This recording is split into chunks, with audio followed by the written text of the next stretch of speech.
हमला करने के लिए बढ़ता है और उसके साथ ही सारे हाशिराज अपनी ब्रीदिंग स्टाइल एक साथ यूज करते हैं और मुजान पर हमला करने ही वाले थे कि तभी मुजान जोर से हंसने लगता है और तभी सारे डीमन स्लेयर्स के नीचे कुछ दरवाजे खुल जाते हैं और ये दरवाजे इन्फिनिटी कैसल के थे। नाकी में अपने ब्लड डीमन आर्ट की मदद से सारे हाशिराज को इन्फिनिटी कैसल में समन कर लेती है और सारे हाशिराज मुजान को मारने से पहले इन्फिनिटी कैसल में गिर जाते हैं। और तभी तांजीरो बोलता है कि आज मैं तुम्हें मार दूंगा मुजान की बुत्सुजी, जिस पर मुजान बड़े बैडस तरीके से कहता है कि अगर मार सको तो मार देना।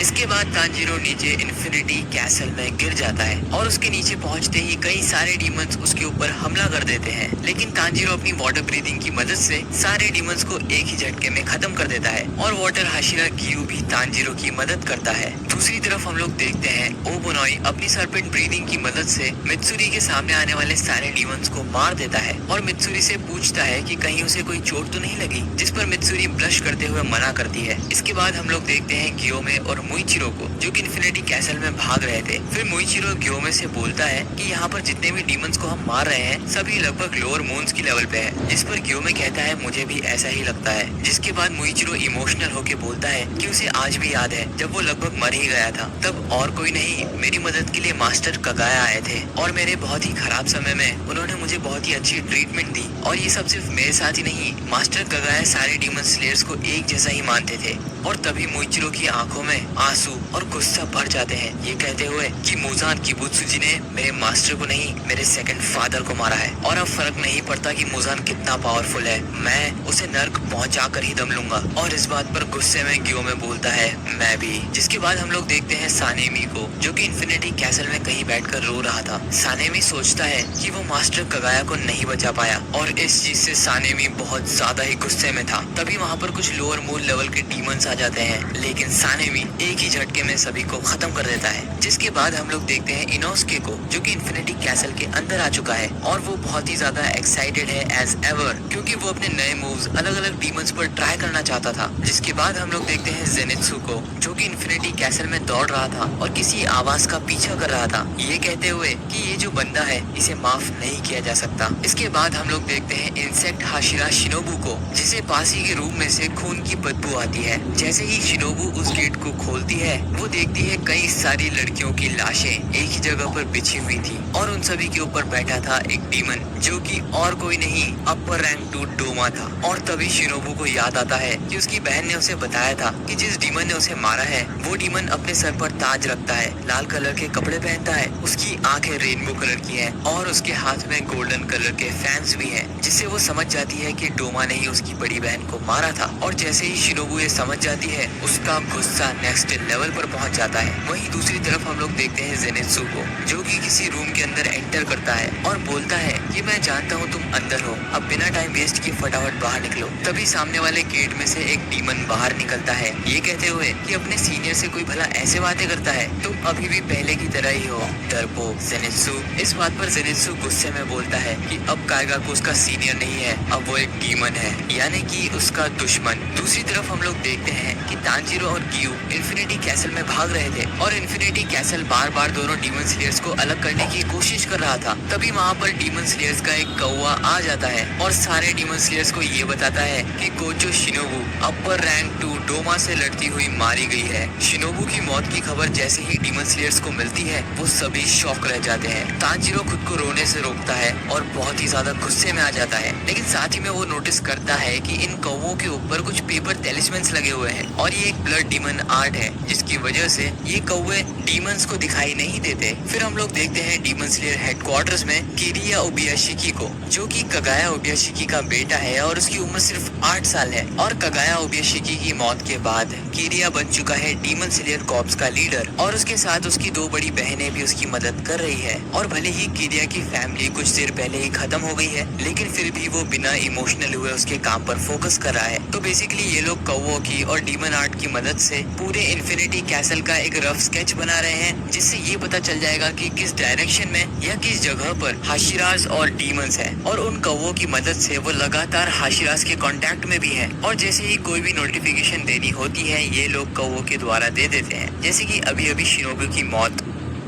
कागाया उबियाशिकी बहुत ज्यादा ही स्ट्रिक्ट थे और अपनी स्ट्रिक्ट पेरेंटिंग की मदद से उन्होंने किरिया को बहुत जल्दी ही बड़ा कर दिया। किरिया बोलता है कि अभी भी इन्फिनिटी कैसल का बहुत बड़ा हिस्सा उन्हें नहीं पता कहाँ पर है और इसीलिए वो सारे कौओं को ऑर्डर देता है कि वो नॉर्थ की साइड जाएं और नॉर्थ साइड की मैपिंग करने में उसकी मदद करें। फिर किरिया की बड़ी बहन बताती है कि अभी सिर्फ 2 ही लोग अपर मून से लड़ाई कर रहे हैं और वो दोनों हैं कानोआ और जेनित्सु। फिर हम लोग देखते हैं जेनित्सु और काइगाकू का एपिक फेस ऑफ, जहाँ पर काइगाकू जेनित्सु का मजाक उड़ाता है और कहता है कि तुम बहुत ही ज्यादा कमजोर हो, तुम्हें क्या लगा मैं तुम्हारा सीनियर हूँ इसीलिए मैं तुम्हें छोड़ दूंगा? कम ऑन जेनित्सु, तुम इतने बेवकूफ कैसे हो सकते हो? जिस पर जेनित्सु बहुत ही बैडएस तरीके से कहता है कि मेरा सीनियर बहुत ही ज्यादा खुश लग रहा है सबसे कमजोर अपर रैंक बन के। और ये सुनते ही काइगाकू बहुत ही ज्यादा शॉक और कंफ्यूज हो जाता है कि क्या ये वही जेनित्सु है जिसे मैं जानता था। काइगाकू हंसते हुए कहता है कि अब तुम पलटकर जवाब भी दे देते हो, लेकिन जेनित्सु मजाक के मूड में बिल्कुल नहीं था। वो काइगाकू से पूछता है कि ऐसी क्या दिक्कत आ गई थी कि तुम्हें डीमन बनना पड़ा? क्या तुम्हें पता नहीं जब तुम डीमन स्लेयर बनते हो तब तुम सेल्फिश होने का हक खो देते हो? फिर जेनित्सु बहुत ही गुस्से में चिल्लाता है कि अगर तुम डीमन नहीं बनते तो ग्रैंडपा कभी भी आत्महत्या नहीं करते। फॉर्मर थंडर हाशिरा वैसे तो जेनित्सु के मास्टर थे, लेकिन फिर भी जेनित्सु उन्हें हमेशा ग्रैंडपा करके ही बोलता था क्योंकि उन दोनों के बीच की बॉन्डिंग काफी अच्छी थी। जेनित्सु रोते हुए बोलता है कि उनकी मौत कितनी ज्यादा दर्दनाक थी तुम्हें अंदाजा भी नहीं है। तो बेसिकली फॉर्मर थंडर हाशिरा ने सुसाइड कर लिया था क्योंकि उन्हीं का एक स्टूडेंट यानी कि थंडर ब्रेथ यूजर एक डीमन बन चुका है। एंड जापानीज में एक टर्म होती है जिसे कहते हैं सेपुकू, जिसमें बेसिकली आप सुसाइड कर लेते हो फॉर सम रीजन अपने पेट में चाकू घोंप कर। एंड इस केस में उन्होंने सेपुकू किया था क्योंकि उनका स्टूडेंट एक डीमन बन चुका था। ये सुनते ही काइगाकू हंसने लगता है और जेनित्सु का मजाक उड़ाते हुए कहता है कि मैंने तो उन्हें सुसाइड करने के लिए नहीं बोला था, इसका मतलब ये मेरी प्रॉब्लम नहीं है और तुम क्या चाहते हो कि मैं इस बात पर शौक मनाऊं कि मेरा मास्टर मारा गया? तो ऐसा बिल्कुल भी नहीं होने वाला क्योंकि मुझे कोई फर्क नहीं पड़ता कि वो मरे या जिंदा रहे। उस बुड्ढे ने कभी भी अपनी सक्सेसरशिप लिखी ही नहीं। इसका मतलब वो इतना ज्यादा बेवकूफ था कि उसे समझ ही नहीं आया कि मैं बेटर हूँ या तुम। वो हमेशा से मुझे तुम्हारे साथ कंपेयर करता था जबकि तुम मेरे सामने कुछ थे ही नहीं। और इसीलिए काइगाकू बोलता है कि अच्छा ही हुआ वो बुढ़ा मारा गया और नॉर्मल डेथ तो वो डिजर्व करता भी नहीं था, उसे तड़प कर ही मरना चाहिए था। ये सुनते ही जेनित्सु बहुत ज्यादा गुस्से में आ जाता है और कहता है कि तुम एक नंबर के डरपोक हो जिसने अपनी स्किन या अपनी जान बचाने के लिए डीमन बनना तक स्वीकार कर लिया। तुम जैसे स्टूडेंट पे तो हर मास्टर को शर्म आनी चाहिए। जेनित्सु फिर बोलता है कि भले ही मुझे थंडर ब्रीदिंग का फर्स्ट फॉर्म के अलावा कोई फॉर्म नहीं आता, लेकिन तुम्हें तो सबसे बेसिक फॉर्म भी नहीं आता। एंड यहाँ पर जेनित्सु ऐसा इसीलिए बोलता है क्योंकि वो थंडर ब्रीदिंग के फर्स्ट फॉर्म के अलावा कोई फॉर्म नहीं यूज कर सकता और वहीं काइगाकू फर्स्ट फॉर्म को छोड़कर बाकी सारे फॉर्म यूज कर सकता है। और ये सुनते ही काइगाकू पूरी तरीके से गुस्से में आ जाता है और कहता है कि कभी भी मुझे तुम्हारे साथ मत जोड़ना क्योंकि मैं तुमसे बहुत ज्यादा ताकतवर हूँ। तभी काइगाकू थंडर ब्रीदिंग के फोर्थ फॉर्म डिस्टेंट थंडर को यूज करता है और क्योंकि अब काइगाकू डीमन बन चुका है इसलिए वो अपने ब्रीदिंग फॉर्म्स के साथ ब्लड डीमन आर्ट को भी यूज कर सकता है और दोनों को कंबाइन करके अपनी पावर्स और स्पीड को बहुत ज्यादा इंक्रीज कर सकता है। जैसे ही Kaigaku fourth form distant thunder use करता है इंस्टेंटली पूरे रूम में ब्लैक कलर की लाइटनिंग फैल जाती है, लेकिन इतने पावरफुल अटैक के बाद भी जेनित्सु उसे आराम से डॉज कर लेता है और यही नहीं वो काइगाकू के गले को भी आधा काट देता है। ये देखकर काइगाकू की फट जाती है और वो मन ही मन सोचता है कि क्या इसने अभी अभी मुझ पर अटैक किया? ये तो वो जेनित्सु है ही नहीं जिसे मैं जानता था, ये तो कोई कम्प्लीटली डिफरेंट इंसान है। फिर काइगाकू को याद आता है कि वो डीमन कैसे बना था। तो एक दिन जब काइगाकू उसकी डीमन स्लेयर ड्यूटीज पर था तब एक दिन उसका सामना हो जाता है upper moon one the beast himself Kokushibo से और वो कोकोशिबो से रहम की भीख मांगता है। कहता है कि कुछ भी कर दो पर मुझे जिंदा छोड़ दो क्योंकि काइगाकू के हिसाब से अगर उसका दुश्मन उसके सामने बहुत ज्यादा पावरफुल है तो उसके तलवे चाटने में कोई शर्म की बात नहीं है। इसलिए वो कोकोशिबो के सामने सरेंडर कर देता है। फिर कोकोशिबो काइगाकू को अपना थोड़ा ब्लड देता है ये बोलते हुए कि मैं तुम्हें डीमन बना देता हूँ और क्योंकि तुम एक ब्रेथ यूजर हो इसलिए तुम काफी ज्यादा पावरफुल डीमन बनोगे और अगर मुजान उसे एक्सेप्ट कर लेगा तो वो एक अपर रैंक भी बन सकता है। कोकोशिबो उसे अपना बहुत ज्यादा ब्लड दे देता है ये कहते हुए कि अगर इसकी एक बूंद भी नीचे गिरी तो मैं तुम्हारा सर धड़ से अलग कर दूंगा। और घबराते हुए काइगाकू खून की एक एक बूंद को चाट जाता है। अब काइगाकू जो कि जेनित्सु से थोड़ा थोड़ा डरने लगा था वो बहुत ही ज्यादा गुस्से में आ जाता है और वो जेनित्सु के ऊपर thunder breathing second form lightning ball use कर देता है। जेनित्सु उसके अटैक्स की पावर्स को देखकर समझ जाता है कि उसने कई सारे ह्यूमंस को खा रखा है और पता नहीं उसने कितनी जानें ली होंगी सिर्फ इस पावर को अचीव करने के लिए। जिसके बाद काइगाकू यूज करता है thunder breathing third form buzzing mosquito thunder, thunder breathing fifth form, heat lightning. और जहाँ काइगाकू अपने थंडर ब्रीदिंग के फॉर्म्स जेनित्सु के ऊपर यूज कर रहा था, जेनित्सु डिफेंस भी नहीं करता है। उसके दिमाग में सिर्फ और सिर्फ यादें चल रही थी जब मास्टर जिगोरू जेनित्सु और काइगाकू को साथ में ट्रेनिंग दिया करते थे। जेनित्सु कोई बेवकूफ या गलती किया करता था और मास्टर उस पर चिल्लाया करते थे, और कैसे काइगाकू सारे ब्रीदिंग फॉर्म्स और सारी मुश्किल ट्रेनिंग को आसानी से हैंडल कर पाता था। काइगाकू जो कि जेनित्सु के ऊपर कंटिन्यूअसली अटैक कर रहा था, वो जेनित्सु से पूछता है कैसा लगता है अपर मून से मार खाते हुए, लेकिन इस पर जेनित्सु कुछ भी नहीं बोलता क्योंकि वो पुरानी यादों में खोया हुआ था। तभी काइगाकू उसका सबसे पावरफुल अटैक यूज करता है, thunder breathing sixth form, electric lightning shower. और इस फॉर्म के साथ वो अपने ब्लड डीमन आर्ट को भी कंबाइन कर देता है, जिससे जैसे ही अटैक जेनित्सु को हिट करता है, डार्क लाइटनिंग जेनित्सु की बॉडी को चीरते हुए बाहर निकल जाती है और इस अटैक से जेनित्सु की बॉडी पर कट से कट्स आ जाते हैं और जेनित्सु काइगाकू के रूम से नीचे गिरने लगता है। और ऊपर से काइगाकू चिल्लाता है कि कोई ज्यादती दुश्मनी नहीं थी जेनित्सु, बस मैं तुम्हें पसंद नहीं करता था। लेकिन जेनित्सु के दिमाग में अभी भी फ्लैशबैक ही चल रहा था जब मास्टर जिगोरू जेनित्सु को डांटते हुए बोलते हैं कि कुछ सीखो काइगाकू से। फिर जेनित्सु मन ही मन सोचने लगता है कि मुझे हमेशा से पता था कि मैं कभी भी एक हाशिरा नहीं बन पाऊंगा, लेकिन मुझे पूरा यकीन था कि एक ना एक दिन काइगाकू तो हाशिरा बन ही जाएगा। वो जानता था कि काइगाकू उसे बिल्कुल पसंद नहीं करता है, लेकिन फिर भी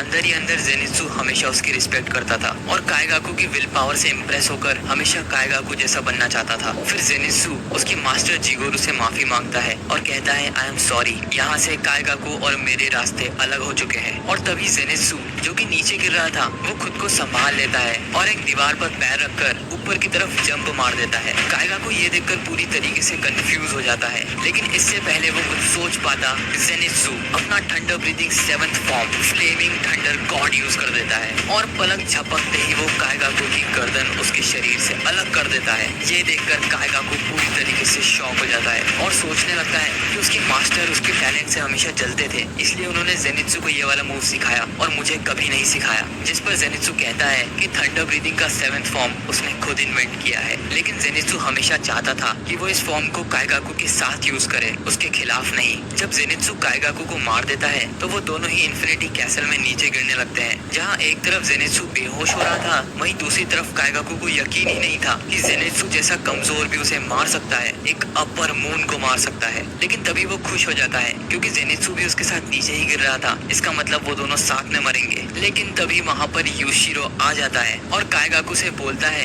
कि बिना दोस्तों के वो हमेशा अकेला ही मरेगा। और उसके आखिरी समय में ये सुनते ही काइगाकू शॉक हो जाता है। यूशिरो जेनित्सु को बचा लेता है, लेकिन फिर भी जेनित्सु बेहोश हो जाता है और जेनित्सु की आंखें खुलती हैं एक हरे भरे गार्डन में, जहाँ पर हर तरफ रेड स्पाइडर लिलीज फैली हुई थी। जेनित्सु की आंखों के सामने एक नदी थी जिसके पार खड़े थे मास्टर जिगोरू। जेनित्सु उनके सामने रोने लगता है और कहता है कि मुझे माफ कर दो, जब काइगाकू डीमन बन रहा था, जब उसे मेरी सबसे ज्यादा जरूरत थी, तब मैं उसके साथ नहीं था और शायद ये इसलिए मेरी ही गलती है कि वो डीमन बन गया और इवेंचुअली आपकी मौत हो गई। मैं हमेशा से चाहता था कि मैं भी एक दिन आपकी तरह ही पिलर यानी हाशिरा बनूं, लेकिन मुझसे कोई काम ठीक से नहीं होता। जेनित्सु ये बोलते हुए रोने लगता है, लेकिन तभी मास्टर जिगोरू की भी आंखें भर जाती है और वो कहते हैं कि जेनित्सु तुम ही मेरी खुशी हो और तुम ही मेरे प्राइड हो। और तभी जेनित्सु की आंखें खुलती है और वो देखता है कि कई सारे डीमन स्लेयर्स ने उसे बचा लिया है और उसका मेडिकल ट्रीटमेंट कर कर उसे होश में भी ले आए हैं। इसके बाद हम लोग देखते हैं तांजीरो और गियू को, जो कि इन्फिनिटी कैसल में भाग रहे थे और छोटे मोटे डीमंस को मार रहे थे, कि तभी